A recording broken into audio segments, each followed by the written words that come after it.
Hey guys, this is Poet Spice, and I'm going to do a demonstration for coloring the Diamond Press Paw-some dogs and kitties. So in this video, I'm actually going to focus on a couple of the dogs.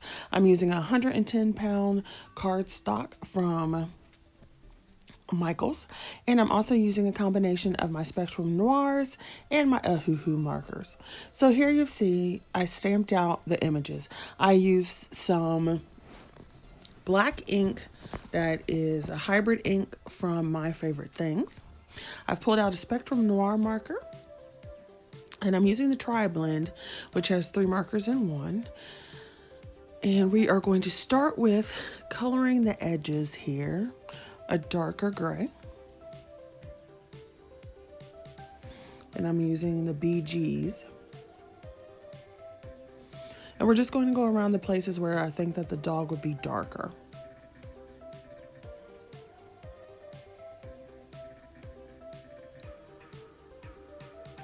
So now you can see I'm moving to the mid color. And I want to go around those same areas, but just with an extra sense of lightness. If that didn't sound like existentialistic or something. Now I'm going back around with the dark again to make the edges even darker. Now for the most part, I'm using a 3-color blend, but I also go back with other colors and add those in as well.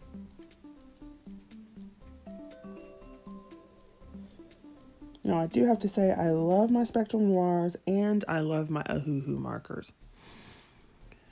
There's no sense to me in paying all that money for Copic markers if you're not like selling your work or whatever.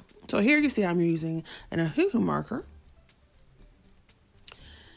And I'm going to go over those areas in a different gray. So you can see how this is a lighter gray and different from the previous ones. You'll also notice, if you can see down in the corner, I always do like swatches as I go to make sure it's actually the color I want, even though I do have color swatches, color charts. Here I'm adding like this peachy color.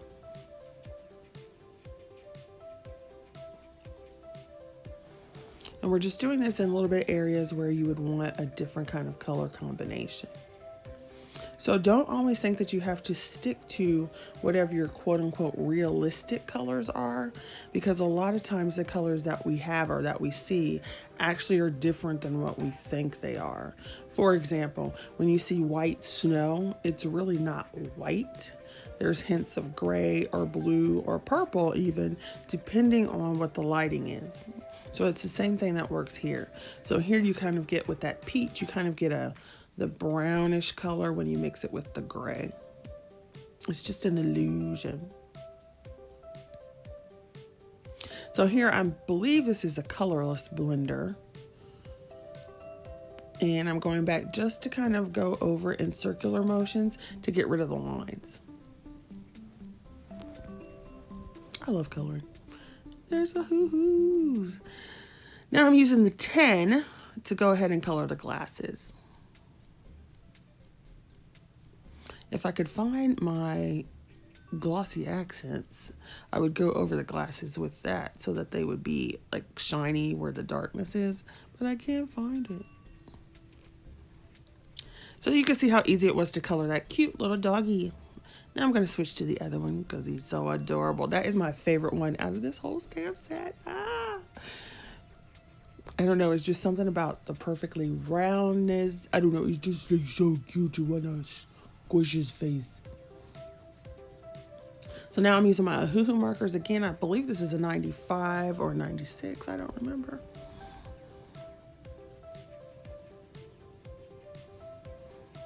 The only bad thing about the OHUHUs is that the printing for the color numbers, it tends to wear off after a while. So you can see which ones I've used a lot because the numbers are fading.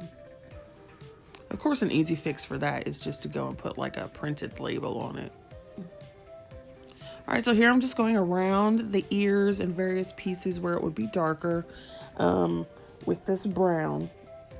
And then I decide that I like another darker color over it, so I go back and redo that. And for the most part, that's a good thing about alcohol markers, is you can go back and forth between the lighter and the darker to an extent. And same thing here. I'm going around the edges where it would be darkest, underneath the chin, behind the paws, the little paw marks where it's like little toes would be, because all these areas would be darker.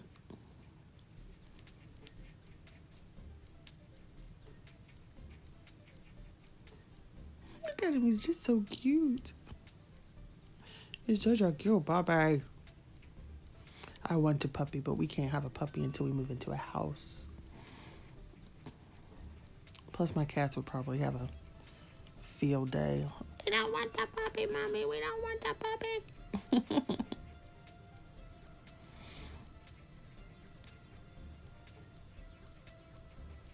So another tip here is if you would like lighter spots, you can also leave the paper white. So right now I have some spaces, well, I just colored it, where it was white. So if I wanted to leave those as a brighter highlight, I could just leave the paper and not color over it. And sometimes I do that, it just depends. So we got our OHUHU markers again, going back and forth. And I have to say, I'm not really big on brush tip markers, but I do like these OHUHU ones that are brush tip.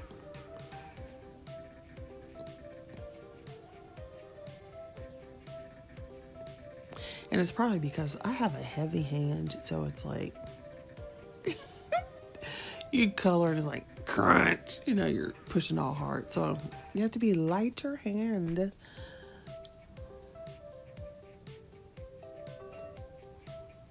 So now I'm going to go back in, and as you see, I'm in the corner. I'm swatching again to just make sure it's what I want. And here again, here's another tip. Don't be afraid to mix between the cool colors and the warmer colors. So some of the browns have like a, you know, they have like a less red, I would say, less red in them. And then other ones don't. So, but you can mix all that together. I know people talk about color theory and everything like that, but if you look at them, you can see what you like together, and you can just go over and mix it. So like I'm doing those little swatches, just see what color it is. And then if you want to see if they blend together or look nice, just cross hatch it with the other color that you're trying to think that you might want to use. Okay, so here again, this is where I took a totally different color, whereas you think the muzzle is like a brownish color, and I'm actually using a peachy brown.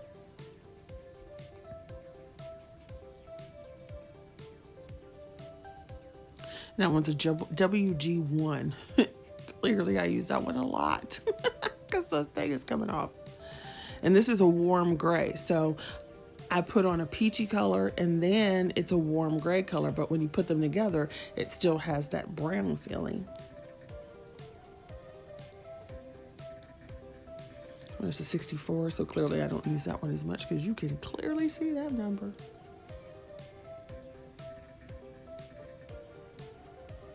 And I will say this with OHUHU markers. If you get OHUHU markers, their numbering system is totally different from any other, like the big names. So when you look at it, you have to pay attention, because it seems like the higher the number, the dark or the lighter the number, or lighter the color. All right, so now we're going to go ahead and work on the third one. I was going to color up all of them, but I was like, people might not want to sit here and watch that whole thing. So now we're going to color up this puppy, and I decided to make him a little lighter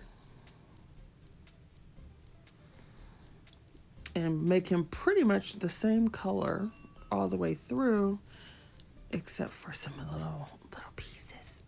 And we'll show you the little pieces that are different.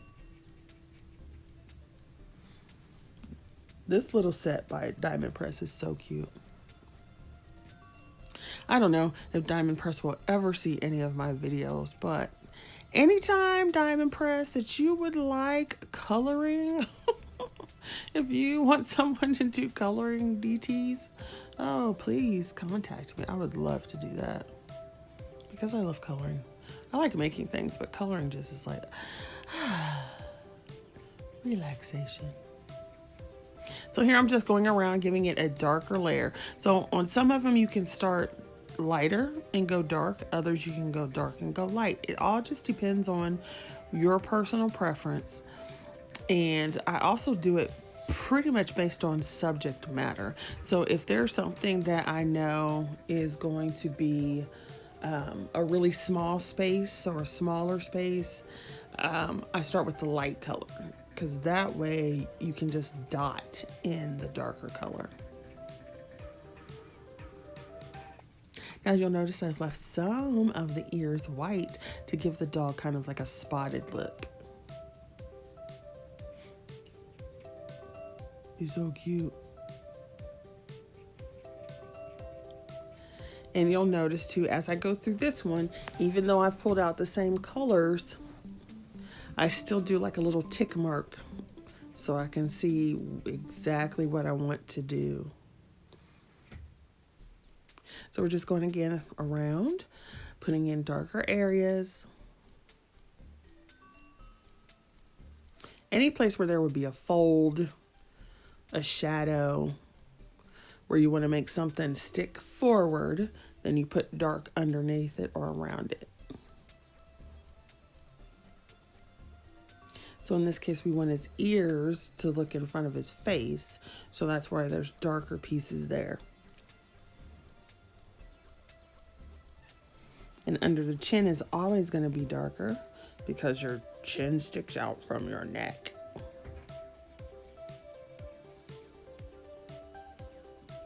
Look at it, it's so cute. Oh my gosh.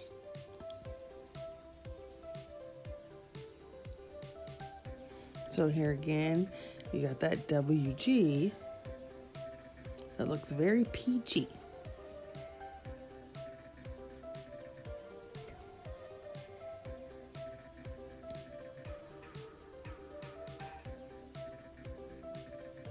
But it looks so good together.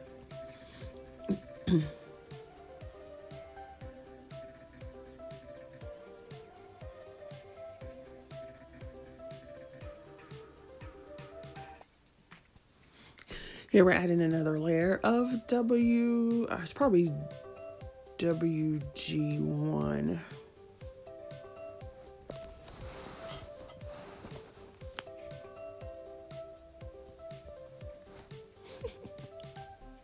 That dog with his tongue hanging out is just hilarious.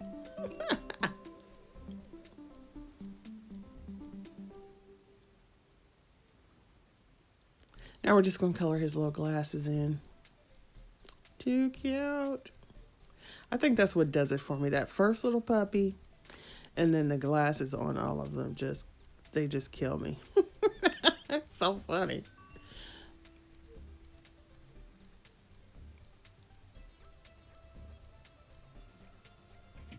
Like, how cute are they?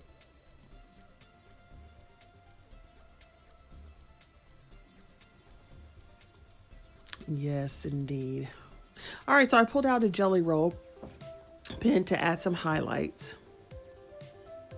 And I'm going to go over, I got to get it started again here.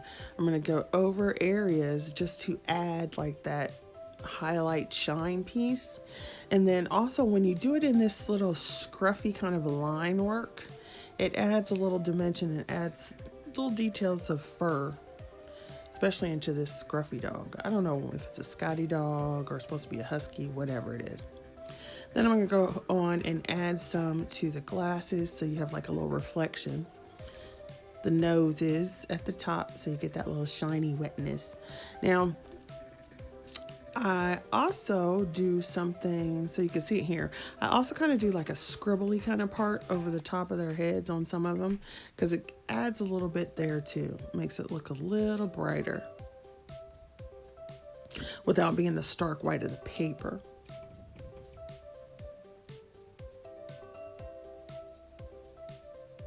I also want to try a Uniball white gel pen. I don't have one of those, so I need to buy one.